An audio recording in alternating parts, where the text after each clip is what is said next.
तमिलनाडु के 87% हिंदुओं के साथ धोखा हुआ है और साथ ही साथ पूरे देश के हिंदुओं के साथ धोखा हुआ है।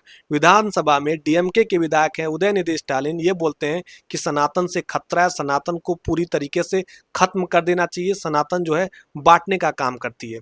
और नए मुख्यमंत्री जी विजय थलापति बैठे रहते हैं और चुपचाप से सुनते हैं। जब उनका स्पीच खत्म हो जाता है तो उनका हाथ जोड़ते हैं और एक शब्द नहीं बोलते हैं।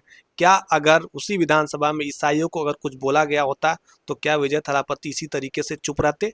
नहीं रहते, वो आवाज उठाते। अब इसलिए हिंदुओं के साथ धोखा हुआ है क्योंकि इसके पहले के जो मुख्यमंत्री स्टालिन जी थे, उन्होंने डेंगू और मलेरिया से तुलना कर दिया था सनातन का।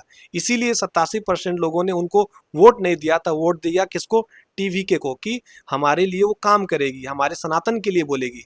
लेकिन जब वोट दे दिया तो भाई विधानसभा में वो कुछ नहीं बोले, हाथ जोड़ लिए लेकिन एक शब्द नहीं बोले। क्या कहेंगे आप? क्या अगर इसी तरीके से ईसाइयों को बोला गया होता तो विजय थलापति चुप रहते? नहीं रहते, वो आवाज जरूर उठाते। तो इसीलिए हिंदुओं के साथ बहुत बड़ा धोखा हुआ है। मुझे समझ में नहीं आता है कि सनातन कब से बांटने का काम कर रही है। सनातन तो सबको एक साथ लेके चलती है, सबको अच्छा सिखाती है। सनातन धर्म में गलत चीजें नहीं होती हैं, लेकिन सनातन को कैसे कोई बोल सकता है? सनातन से ही सब कुछ है, सनातन है तभी देश है, सभी सब कुछ है। लेकिन आप सनातन को कैसे बोल सकते हैं कि सनातन से खतरा है? क्या सनातन धर्म जो है आतंकवादी तैयार करता है? नहीं करता है, अन्य धर्म तैयार करते होंगे, लेकिन जो है हमारा सनातन धर्म कभी ये सारी चीजें नहीं करता है।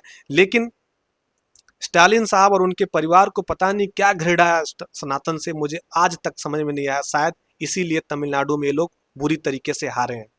क्या कहेंगे आप उदयनिधि स्टालिन के बारे में और उनके पिताजी के बारे में और विजय थलापति के बारे में जो कि चुप होकर सुन रहे थे? उनके बारे में भी अपनी राय कमेंट सेक्शन में आप जरूर दीजिएगा।